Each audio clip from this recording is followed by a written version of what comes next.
is talk. Well, thank you so much to everybody who has got in touch, including Rob, who says compassionate societies just get taken advantage of. It is not a right to get benefits, so when you do get them, be thankful, because it is going to be my loss. Really, really interesting thoughts on all of this. There are many, many people getting in touch on immigration, on disabilities, and in fact, the front page of the Times today saying that 1 million people to have disability benefits cut by Labour. We're getting a lot of speculation about this, not a lot of firm facts, because we don't know until the spring statement in a couple of weeks' time what Rachel Reeves is actually going to do. But Dr. Amo Raju OBE is a disability ambassador with Disability Direct and has joined me now. Amo, thank you for joining me today. There must be a lot of disabled people who are very, very worried about what's going on at the moment and the speculation that is around. It reminds me of the lack of business confidence before the budget. It reminds me of elderly people in regard to the winter fuel allowance, thinking that was going to be cut, and then it was. Just give me a sense of the people who are disabled, who you talk to every single day, who are thinking about this and worrying about this. The levels, morning Peter, the levels of the levels of anxiety within the population in general when it comes to disability and disabled people and benefits, it's astronomical. It's through the roof. Wherever I go, it's the main topic of discussion. People are genuinely concerned that their income is going to be affected. Let's get something in perspective. Before this benefits conversation started, disabled people are already over £1,000 per month worse off. Just to make ends meet, they're in deficit in their budget, in their homes, in their general running costs, just to live on an equal footing. They're over £1,000 per month worse off. The vast majority, Amo, the vast majority of taxpayers, like me, have absolutely no problem with people who are genuinely disabled getting benefits. If you can't work, I am happy for my taxes to go to you. We are a compassionate society. That's what should happen. We also see that the benefits bill is £70 billion. The Office of Budgetary Responsibility says it could go up to £100 billion a year. That is not sustainable. How do we get it down? Well, yeah, it's a genuine question. The issue here is, I mean, let's get something straight. Disabled people want to work. They do want to work.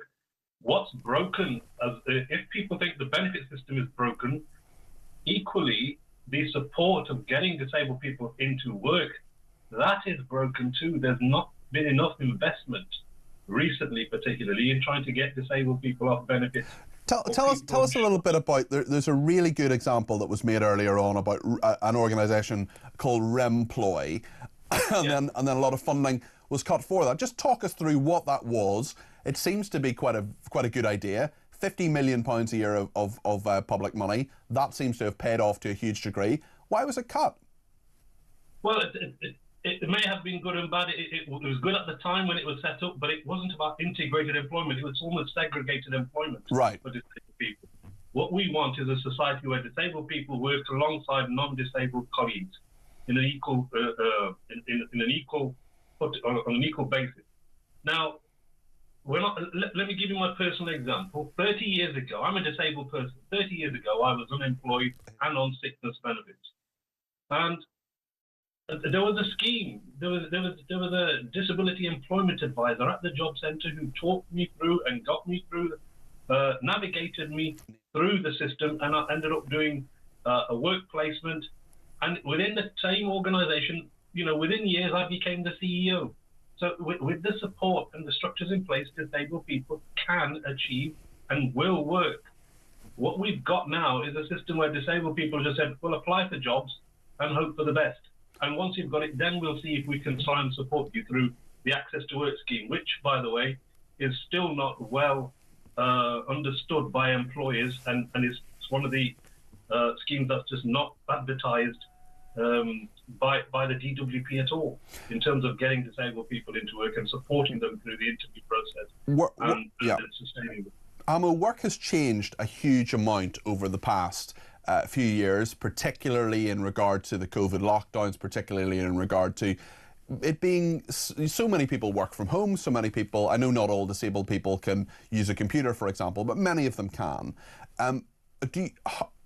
One interesting aspect that Ian Duncan Smith mentioned when I interviewed him a few days ago was that 0 hours contracts could help people with conditions where, I mean, my best friend has MS, for example. Some days she can work a lot, some days she can't work at all, some days she could do a couple of hours.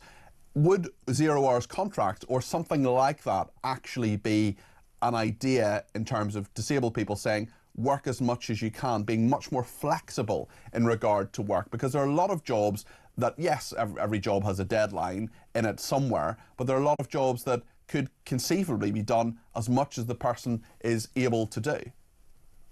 Yeah, I mean, 0 hours doesn't work when because sometimes if you just go over the threshold, then it cuts off your entitlement to the background support that you get through the DWP.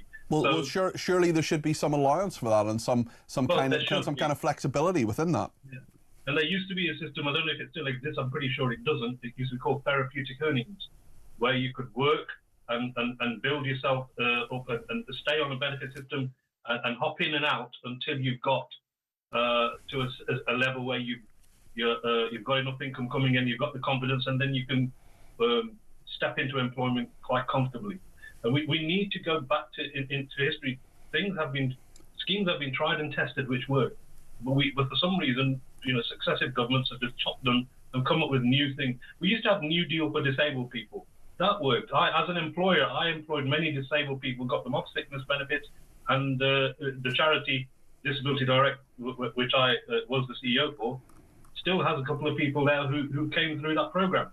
And so it does work. We've got systems in place, but for some reason, successive governments just try bringing in new green papers with new ideas which don't really work for disabled people and getting people off sickness benefits. I understand. With all that in mind, Amo, what is your message to Rachel Reeves in the next couple of weeks? What do you think would be fair? What changes would be reasonable?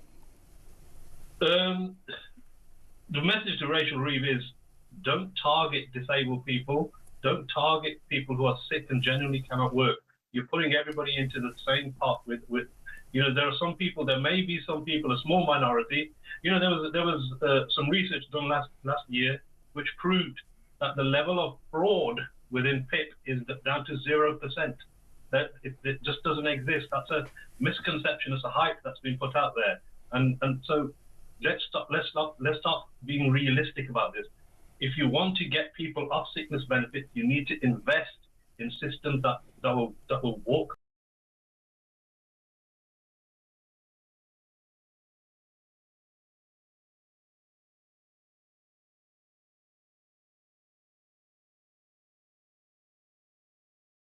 Them through the minefield and those benefits traps that exist out there, because some people may be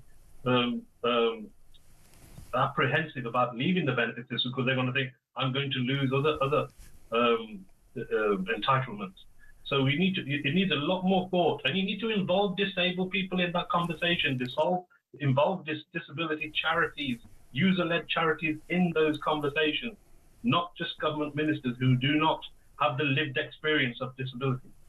Thank you very much indeed. That's Amo Raju, Dr. Amo Raju OBE, who's a disability ambassador with Disability Direct. There's a lot of really interesting views on this. I've heard from quite a few disabled people. I've heard from quite a few people who really have strong views on this, who are receiving benefits, or alternatively people who are, paying taxes and thinking, where is our money actually going? Lots of other questions coming in as well in regard to veterans. We're talking about that as well today. Talking about immigration as well. Leslie says those in Leicester who don't speak English are obviously claiming benefits. I thought they had to be available for work to claim benefits. Neil says stop assuming these people want to integrate. They want to turn this country into the hellhole